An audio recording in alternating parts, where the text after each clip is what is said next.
Howdy everybody, David here. And this is a video that has been in the works for a while. This has been requested by many of my viewers out there, whether it be in the Twitch channel or here on YouTube. And this is a comparison video between the best two tabletops online that you can play. Roll20 and Fantasy Grounds. These are by far the two best. They're definitely the most popular as well. So, what this video does is it compares between the two entities themselves. In no way, shape, or form is this a video where David thinks this is better than Roll20, meaning Fantasy Grounds better than Roll20.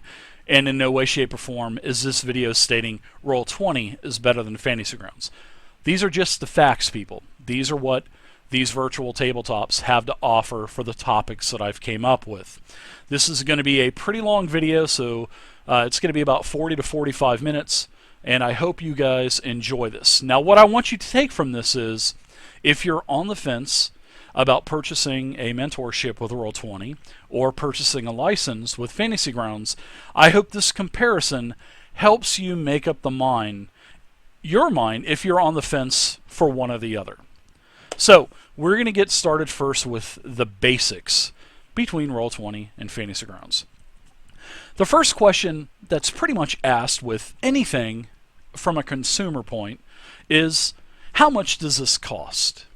All right, so both virtual tabletops, they do have the potential to cost you money. All right, now for Roll20, which we'll do first, Roll20 has a free version.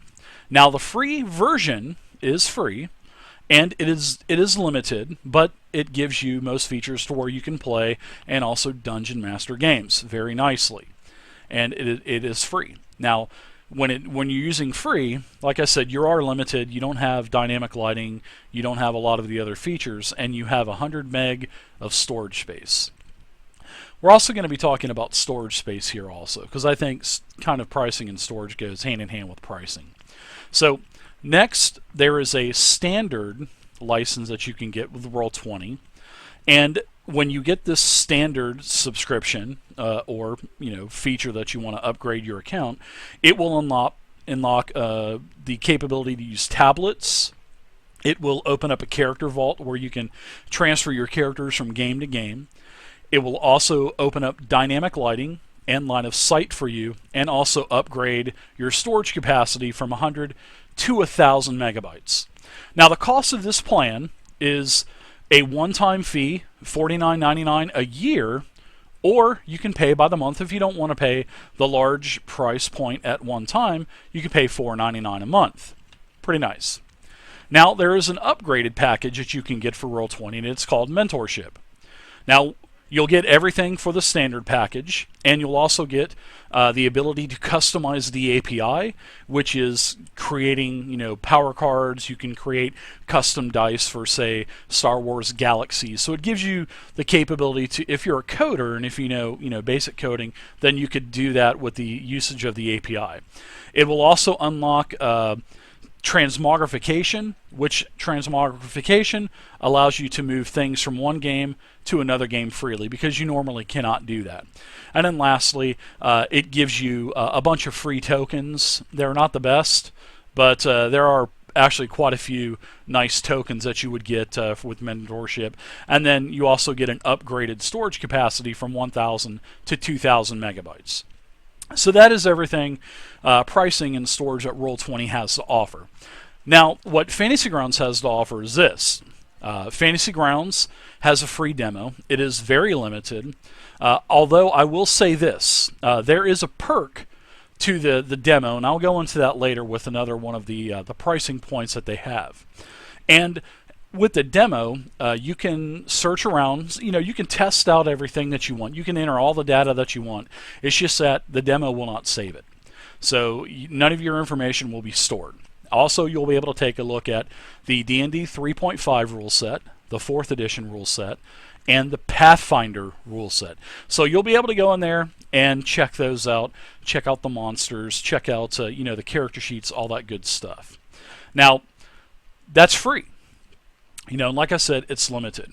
Now, there's a standard license that you can purchase, and it is a $39 price point, and it is $3.99 a month if you don't want to spend the $39. Now, I will say this about Fantasy Grounds price points. Now, if you purchase the outright, it is yours to keep for free for life. So the $39 price point is, bam, you have Fantasy Grounds for life as a, just as a regular license holder. And the regular license will allow you to join anybody's game, and it will allow you to host a game for any amount of people as long as they have a standard license also. Sounds fair. $39, one-time shot. Don't ever have to pay for it again. Really nice. Now, if you want to get the ultimate license for Fantasy Grounds, it is a little bit more expensive. Well, it is a pretty big chunk of change. It is $149. Or if you don't want to pay the $149, you can basically get a monthly subscription at $9.99 a month. Now, this $149 price point, don't let it scare you, because when you purchase this once, it's yours for life. You don't pay for it anymore. Now, I will say this, the comparison between Roll20 and Fantasy Grounds is this. You can rent both of them. You don't have the option except for to rent only from Roll20. So, if you get the $4.99 or $9.99 package per month, you don't have anything to show for it if you cancel your subscription. And then they'll cut your storage capacity off, lock your account up for not being able to load up any more assets or anything like that, because I know I went through that when I canceled my Roll20 subscription. Now, Fantasy Grounds, the comparison to that is you can rent Fantasy Grounds, or if you want to purchase it as a once-off and never pay for it again and get all the free updates for life, then you can purchase the $39 standard license, or you can get the ultimate license. And the ultimate license allows you to host games and also play in anyone's games. But here's where the demo comes into play. Myself, I am an ultimate license holder. I just went ahead and endured the $149 cost. I bought it a couple years ago. Now, this allows my players to join my game. They don't have to have a license, because I have the ultimate license. All my players have to have is just the demo. The demo will allow my players to play because I have the ultimate license. So that's something to consider. Do you want to rent your virtual tabletop, or do you want to own your virtual tabletop? Something to definitely think about in the comparison between these two VTTs. Now we're going to talk about the virtual tabletops themselves. Now, Roll20 is browser-based, meaning you have to log into their server to access your games. I will say this. They have a very, very, very high uptime. I'm saying 99% plus. I hardly ever had a problem using Roll20. It was very, very, very reliable. Sometimes there was a DDoS attack, and they would announce it on their Twitter or Facebook page. But for the most part, you don't even have to worry about Roll20 being down. They're always up, guys. So, do you want to log into a server? All right, that's the one thing, and it's browser-based. And, being a browser-based, there are some limitations with that, I am sure. Now, to compare that with Fantasy Grounds is not browser-based, nor will it probably ever be browser-based. And it is a standalone program, meaning you download the program, it will patch automatically, you'll update it and whatnot, and you don't log into their server. So if you are hosting a game, then you host a game, your players log into your network. You give them your IP address, they log into your game, piece of cake. So you don't have to worry about DDoS attacks unless somebody is directly attacking you, or you don't have to worry about the server being down. So, but I mean, in all, the comparison, both are super reliable, and you really don't have to worry about it. It's just that, being a standalone program definitely has its advantages for, being able to do more things. So, that's the comparison between the two. Now, the next is the ease of use, or how are these virtual tabletops in the user-friendly department? All right, so we'll start with Roll20 first. Roll20 is really user-friendly. I mean, I used Roll20 for 2 years, and if I could use it and be super proficient with it, anybody can. I mean, seriously. It has a great... It has a lot better UI than what it did when it first came out. They've been upgrading it throughout the several years that it's been out. Really good. Now that they have a tutorial inside of it as well, to where it will show you if you're new to Roll20. So ease of use, Roll20, everything is right there in front of you. Everything is easy to use, whether you're, opening up maps, whether you're opening up handouts, whether you're opening up character sheets, or using your macros at the bottom of the screen. Really easy to use. Now let's compare that to Fantasy Grounds. Now, Fantasy Grounds has a lot more bells and whistles than what Roll20 has. Fantasy Grounds also has a lot more automation, where when you attack a creature or attack another player, it takes its armor class into consideration, automatically deducts hit points, tells you if you hit or miss the target, takes resistances into consideration, so it does a lot more.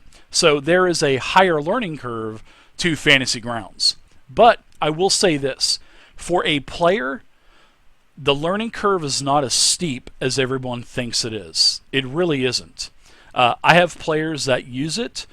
I frequently have new players joining games, and it usually, by the end of the first night, the players are like, oh man, this is really good. I was really scared when I saw all of these buttons and whatnot. So Fantasy Grounds definitely does have a higher learning curve than Roll20. I will say that.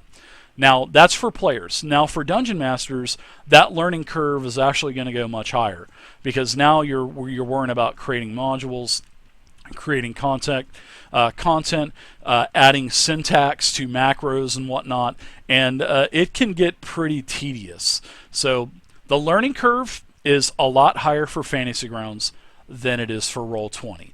But like I said, once you use both of them, they're definitely really easy to use. Now, the next thing we're going to talk about is the knowledge base, or support for how to use this software. So Roll20 first has a great community. I mean, their community is great, and they have the largest online presence also. Roll20 is definitely the most used virtual tabletop out there. They claim to have over 1 million users. So whether that number is inflated a little bit, I don't know, but that is a lot of people. And they always advertise on Fridays and Saturdays that they have 15,000 games going at one time. That's amazing. And for their knowledge base, they have a wiki and a knowledge base that really has a lot of good information, good solid information, to where if you want to know the ins and outs of Roll20, just go to the wiki. Just go to the wiki. I mean, it's all there for you. And like I mentioned, they also, Roll20, has an in-game tutorial that shows you everything. So you're going to learn this super quick. And like I said, the learning curve is much easier for Roll20. So let's compare that to Fantasy Grounds. Fantasy Grounds, like I said, has a much higher learning curve, but they also have a wiki. They have a very extensive wiki, and they break down every rule set that Fantasy Grounds supports. So if you want to know something about 5th edition, then you would look at the 5e wiki portion, or for Call of Cthulhu, or Fate, or Castles and Crusades, or 4th edition, or Pathfinder. So Fantasy Grounds also has the support as well. And Fantasy Grounds also has a great community like Roll20. But Fantasy Grounds' community is not as large as Roll20's. Fantasy Grounds definitely has less users than Roll20, but the communities on both are superb. I've been active on both forums, and both communities between Roll20 and Fantasy Grounds are excellent, and they are an asset to these virtual tabletops. They really are. They are so friendly, and they help you with any questions that you have, whether it be just plain community members or the moderators on both virtual tabletops. It's win-win. I mean, it's really good. Now, let's talk about something that comes up quite a bit. How can I find a game? And are there public play sessions for these virtual tabletops? And the answer is yes. Roll20, let's talk about Roll20 first.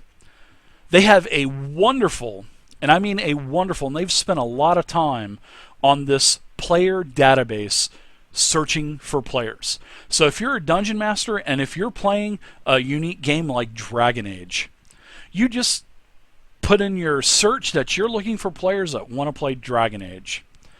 When you search, it will search for all the players looking to play Dragon Age. And it will literally, after the search is done, list them all the way down. Very nice. That's beautiful. That's really awesome. Now, Roll20 also has a looking for group forums. And that is quite active, where people are looking for group and people are looking to put together a group. So it's a great platform. Now for Fantasy Grounds does not have the player database search. They do not have that. But what they do have is they have a forums also. And this forum is actually divided into categories for each certain game. So if you're looking to play a 5e game, you can go into the looking for group there.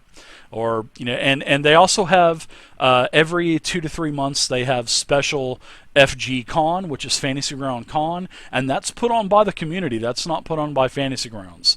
And then they also have FG Days, which happens several times a year also. And that's where, the Dungeon Masters get together, 10, 15 Dungeon Masters, host games a couple times a day, and it allows players to come in and play.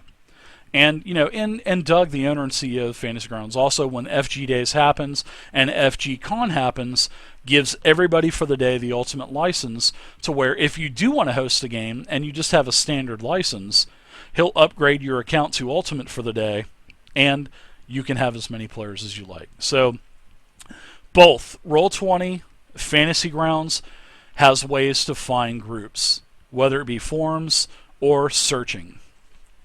Now let's talk about next the marketplace. Of course, these virtual tabletops, they take a lot of manpower to maintain. They take multiple employees, and it costs money to do this.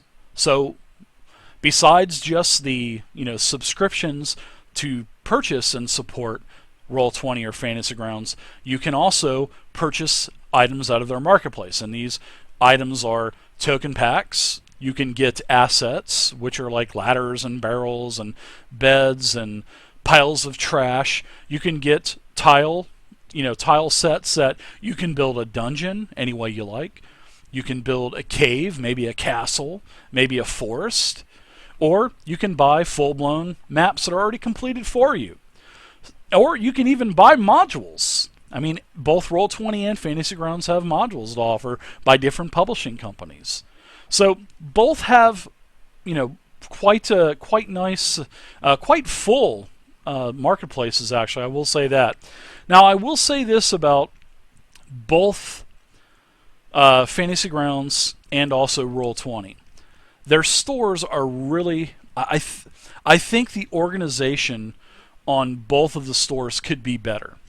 And I know Roll20 has made some progress on theirs, but when I'm searching for something, because I buy stuff from both, and when I'm searching, it just seems unorganized. I don't want to say unorganized as the word, but it could just use a little bit more help for presentation.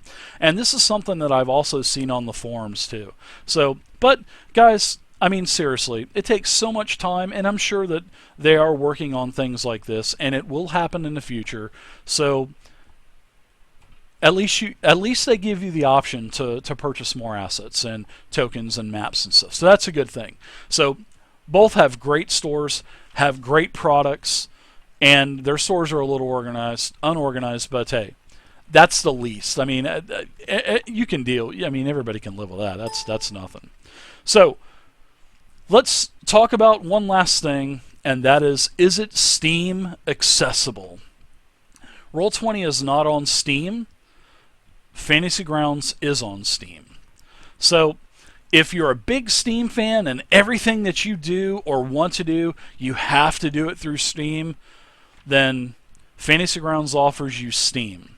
And if you have a Mac, I know that Roll20 will work with a Mac for sure, and Fantasy Grounds will work with a Mac as well, but I do suggest you downloading Fantasy Grounds through Steam, because it has all of the wine programs and stuff like that to convert it to Mac, to make it accessible for Mac computers on Steam. So that's what I do, suggest. All right, so now that we've gotten through the basics, and we're already 20 minutes in, so now we're going to get to the cool stuff, the features, the meat of these two mighty virtual tabletops. So the first thing we're going to talk about is rule set recognition.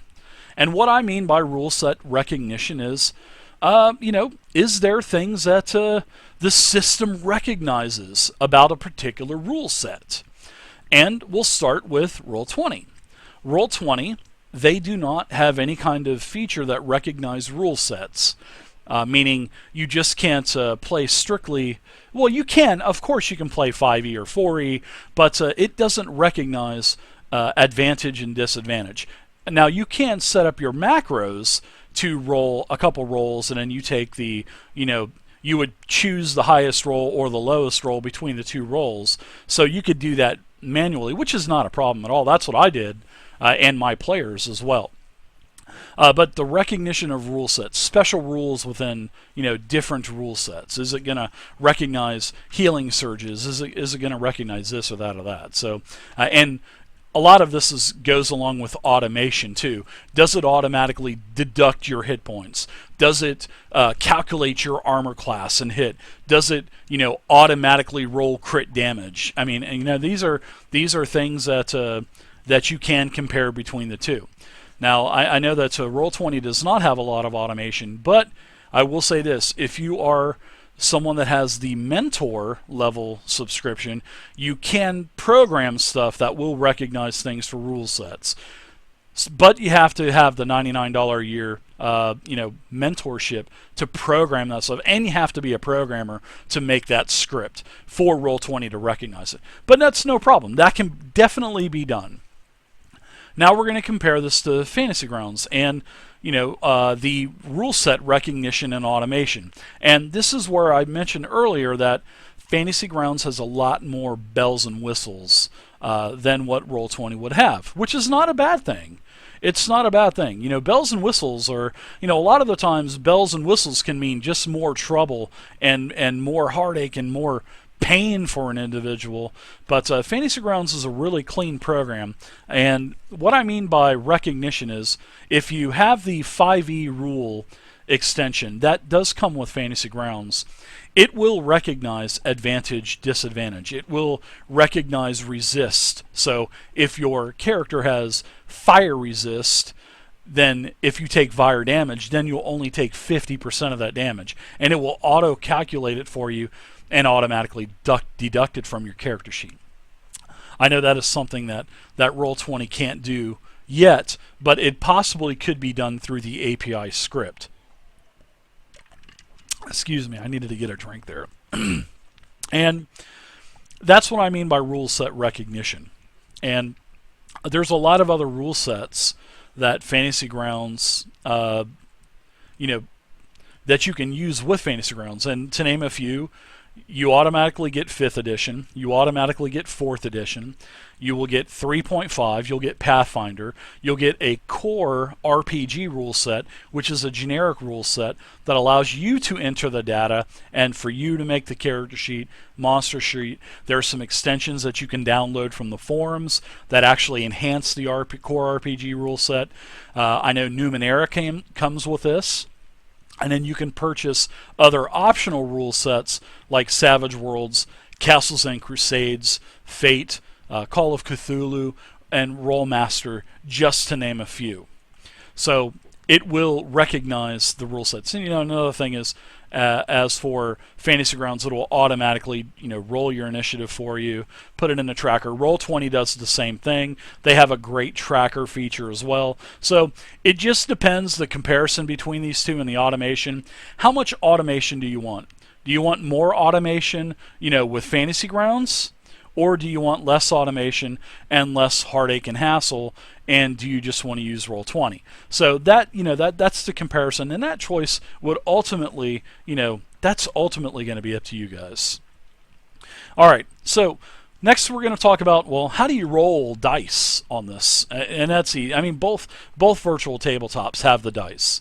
You know, Roll20, they have dice to where you can, you know, they use the quantum roller, which is something with physics and a beam of light and cutting the beam of light to get the most, you know, most generic random roll that you can get, and I love that. I loved it when they announced that they had the quantum roller. It's just such a fancy name. I love it. So you can change the color of the dice. You can do all kinds of stuff. Fantasy Grounds, the same thing. They have their own dice. You can do percentiles by, you know, you can change the colors. You can even get an extension that would even change the colors even more and do a billion different colors with the color slider and stuff. So, you know, both, you know, do have dice, and even for the custom dice, you know, I know that Roll20 has community-made API scripts that allow you to have Dragon Age dice where 2 of them are red, 1 of them are black, or vice versa. I know that Roll20 has these those crazy dice that the Star Wars Edge of Empire game has by, you know, by Fantasy Flight Games. I know you can have those dice for Roll20, and I also know that Fantasy Grounds, you can have all kinds of custom dice for Fantasy Grounds too. And they're all done by extensions, and all these are free. They're on the forums on Fantasy Grounds. They're all community made, and you can just put them into your extensions folder, and voila! You got Age of Empire dice, you got Dragon Age dice, you got any kind of dice that you want to, any kind of special dice with any kind of symbols, you got them. Alright, so the next thing we are going to talk about. Can you import board games into Roll20 and Fantasy Grounds? And the answer is yes for both. So Roll20, you can. They have like I said, it is very user friendly. You know, you can put your board down on the map layer. You can import all of your tokens. You'll have your dice. They have decks to where you can, if this board game you want to import has cards, you can do that also. You can import the cards. You can import the miniatures. You can do anything you want. So yes, a board game will work with Roll20. It's a lot of work, but hey, it's a one-time thing. Once you do it one time, it's done. You don't have to do it again. Now, compare that to Fantasy Grounds. Can you put a board game in Fantasy Grounds? And the answer is yes, you can. Now, with Fantasy Grounds, it's going to be a little bit more stringent, I would think. I think it would be a little bit more user-friendly on the Roll20 end. But Fantasy Grounds, you're going to have to download like a layer extension for your maps. And when you get the layer extension, that's when you'll be able to put the board down, lock it down on the base, and then with other layers, you'll be able to add the other components for the board game, whether it be pieces, houses for Monopoly, cards, you know, do not pass go, anything you want. But yes, a board game can definitely be imported into Fantasy Grounds as well, without a doubt. But I think that it would be a little bit more user-friendly on Roll20. So that's the comparison between, they can both do it. It's not a problem. So let's talk about some really cool things. These are what a lot of people like. And we're talking about dynamic lighting and line of sight for your pen and paper games, or your tabletop games. And we will talk about that now. So for Roll20, they basically invented this. And line of sight is if you're at the corner of a map, if you're at the corner of, say, a hall in a dungeon, you won't be able to see what's around that corner until your token moves around, and then bam, voila, there's the beholder. That's line of sight. That is an awesome feature. Roll20 has that. It is a subscriber feature. It comes with the $50 or $100 a year package. Now, dynamic lighting is where you can take torches, add light on them, and put them everywhere and light rooms. You can do dim light. You can do bright light. It gives you can rotate the lights around. Roll20 does a great job in that browser to allow you to have line of sight and dynamic lighting. So yes, Roll20 definitely has line of sight. They have dynamic lighting, and also if you're not a subscriber, you still have the Fog of War option, where it blankets the whole map, and then you just uncover it as the players move around. Perfect. So all 3 levels are taken care of. Now, let's look at now that we've looked at Roll20, let's look at Fantasy Grounds. Does Fantasy Grounds have dynamic lighting, and do they have line of sight? And the answer is no, they don't. Fantasy Grounds has Fog of War. That's what they have. So, I will add this. Fantasy Grounds has a new version coming out in 2016. It will be a Kickstarter project. Doug, the owner and CEO, was in my channel, and I've had both. Both Roll20 and Fantasy Grounds in my channel for interviews. I've had Nolan from Roll20 a couple times and Doug from Fantasy Grounds, and they like to come on and talk about what they're doing with their virtual tabletops. So when I had Doug on last time, he did say that in 2016 at some point there will be a new Fantasy Grounds version out. It'll be called either Fantasy Grounds 3, Fantasy Grounds X. They don't know what they're going to call it yet. But it's going to have some pretty cool features he was talking to us about, and a couple of the new features will be dynamic lighting and will be line of sight. So no, Fantasy Grounds does not have it now, but it will in the future. So line of sight, Roll20 has it now. Fantasy Grounds doesn't, but they will in the future. All right, so let's talk about content creation. What if you don't want to buy modules from the Fantasy Grounds store? What if you don't want to buy, Ruleset plugins for Fantasy Grounds? What if you don't want to buy modules from Roll20? I mean, what do you want to do about that? Well, it's really easy. Let's compare the two. Roll20, you can import anything.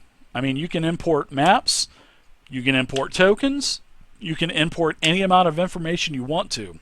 You can organize it with handouts.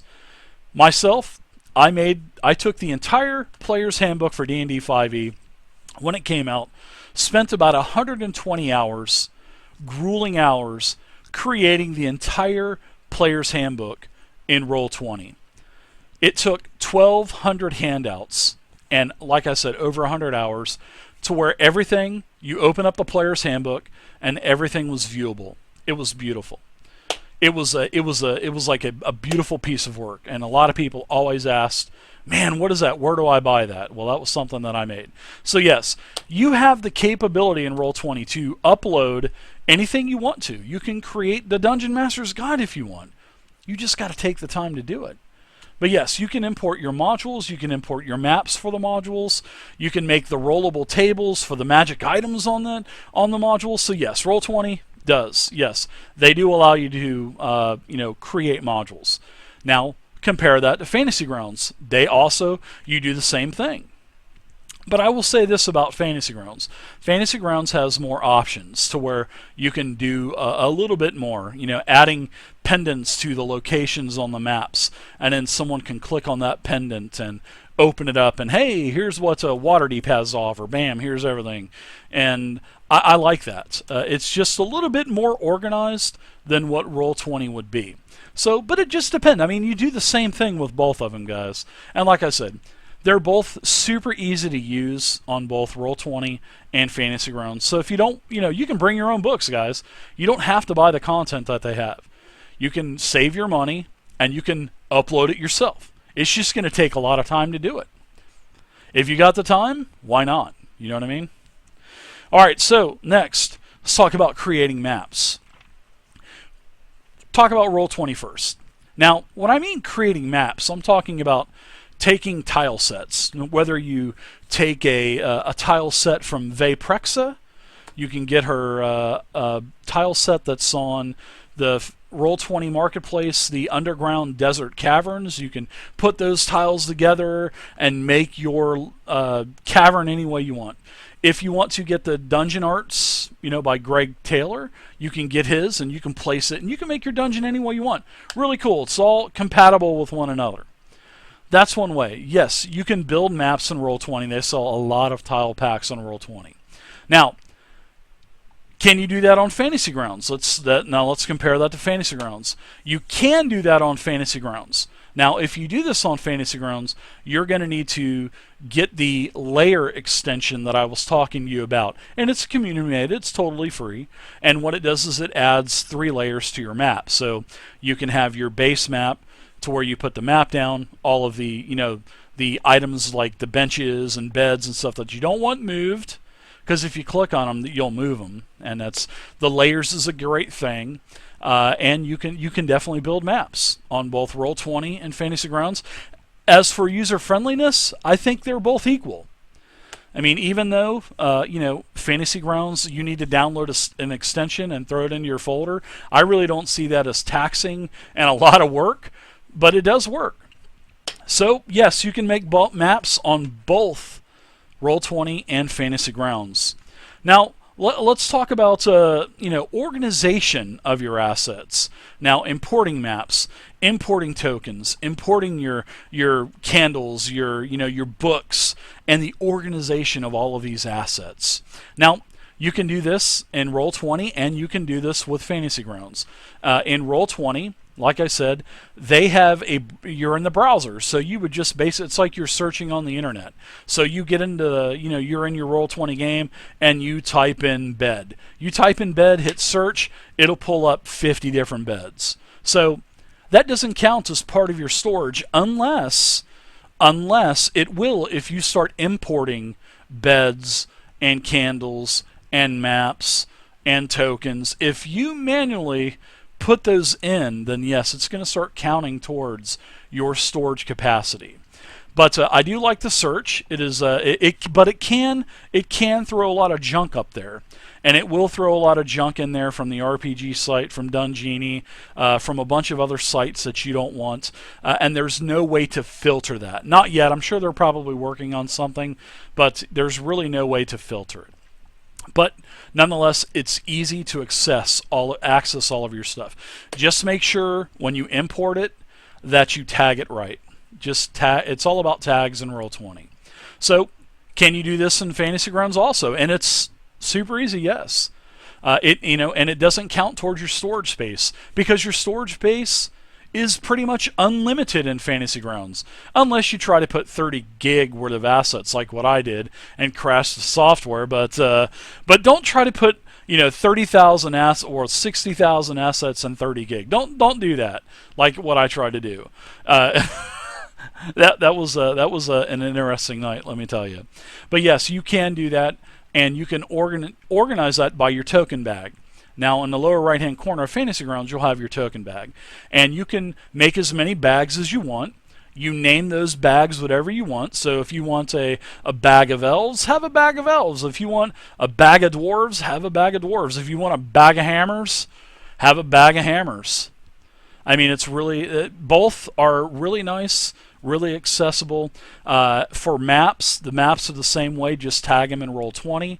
Now in Fantasy Grounds, you store those in your maps folder, and then whenever you click the maps tab, it'll literally pull everything up for you in order.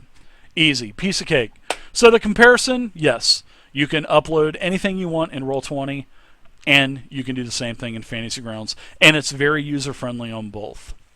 Now, let's talk about something that a lot of people like to have when they're playing a tabletop game or board game, and that is webcam accessibility, any kind of communication, and also a sound cloud. Maybe you want to add ambience to your dungeon that you're in. Maybe you want some water drops in the background or some really spooky, creepy music. Now, Roll20, they're right on mark. Roll20, they have the WebRTC, where you can have infinite amount of webcams in there. All your players can, as long as they got a webcam, they can get in there, have a webcam. You can also speak with a headset or a microphone. Piece of cake. They've also got a great sound cloud where you can go in there and search for tabletop music, tavern noise. If you want people if you're in a tavern, you can play bard music. I mean, it's great. SoundCloud's great, and they've also just got together with Tabletop Audio, and that's totally free for all levels, free, standard, and mentor. So there's a lot of stuff on the SoundCloud on Roll20, and it really enhances your game. And that is really nice to have. And plus, when you have webcams, you can see the surprise on your faces, on your players' faces, when you say that they just rounded the corner and there's a beholder with 8 eye stalks standing in, well, hovering in front of them or floating in front of them, and then you get to see their faces go from 2. So having webcams are great. So let's compare Roll20 to Fantasy Grounds. Fantasy Grounds does not have any kind of webcam or WebRTC capability, and they do not have any kind of SoundCloud. But that doesn't mean that you can't use it from other sources, hint hint, along with Fantasy Grounds. Now, I will say this about Fantasy Grounds. Fantasy Grounds, like I had mentioned before, they are making Fantasy Grounds for Fantasy Grounds 3.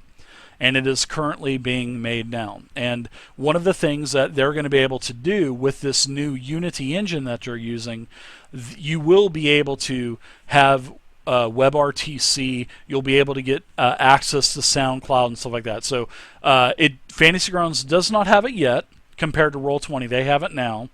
But Fantasy Grounds will have it in the future. So, but like I said, even if you are using Fantasy Grounds, there are ways around that. Just think about it. So, now let's talk about the next thing. And we're getting close, guys. We're almost done. A couple more. Is there 3D capability for your tabletop game or board game? And the answer is no. Roll20 does not have any kind of 3D support. Fantasy Grounds, they have no type of 3D support. So all of you Oculus VR Rift users out there, unfortunately Roll20 and Fantasy Grounds does not have any kind of 3D. However, I will say this, with I'm not too sure about Roll20. I don't think I've read anything about 3D coming with Roll20, but I know Fantasy Grounds. Fantasy Grounds announced a couple months ago that they bought a 3D virtual tabletop company, and it is Unity engine based. So they are incorporating that 3D engine into Fantasy Grounds. So Fantasy Grounds 3 or Fantasy Grounds X, whatever Doug and the guys over there at Fantasy Grounds decide to call it, you will have access to a 3D virtual tabletop or a 2D virtual tabletop, and that will be with the new Fantasy Grounds. So, but as of right now, 3D and virtual tabletops, no. But it is coming in the future. Now, also, the last thing about just modifying the software, and we've kind of touched with this with the API in Roll20 and some other things with Fantasy Grounds, with the extensions and whatnot. So yes, API, if you're a mentor subscriber in Roll20, you can make those custom dice. You can make 4th edition power cards. I mean, there are some scripts out there for this stuff, so you don't really have to make it. There's all kinds of other advantage and disadvantage scripts that you can get for Roll20, character sheet scripts, all kinds of stuff. So yes, Roll20 is definitely modifiable. I don't even know if modifiable is a word, but yes, you can modify Roll20. Now let's compare that to Fantasy Grounds. Can you modify Fantasy Grounds? And it is yes. If you are a programmer, if you know the zeros and ones, or if you know Lua or Java or anything like that, then yes, you can create rule sets. You can literally, if you don't want to pay $50 for the player's handbook in the store that has all the drag and drop classes and spells and everything, you can literally create your own. If you know how to program it, sure, you can do it. Take you a lot of time, but you can definitely do it. So both Roll20 and Fantasy Grounds, definitely you can modify all of that stuff. So that is the comparison between Roll20 and Fantasy Grounds. Like I said, guys, this isn't a video Dave likes one or the other better. I love both of these, and I hope that you can take from this video, what if you're on the fence, are you going to get a mentorship with Roll20, or are you going to get the lifetime license for Fantasy Grounds? So I hope you guys make the choice that's going to be best for you and the best for your game. So I hope you guys enjoyed this video. Sorry, I told you it was going to be about 45 minutes, and I was right on. So guys, please do me a favor. Leave a comment down below. I do answer all the comments. I try to anyways. Also, please like the channel. Please subscribe to the channel. If you haven't subscribed to the channel yet, what are you waiting for? Do it! Guys, have a good one. I hope this video helped you out. I know you guys were waiting for this for a while, so here it is. Thank you guys again, and I'll see you next time.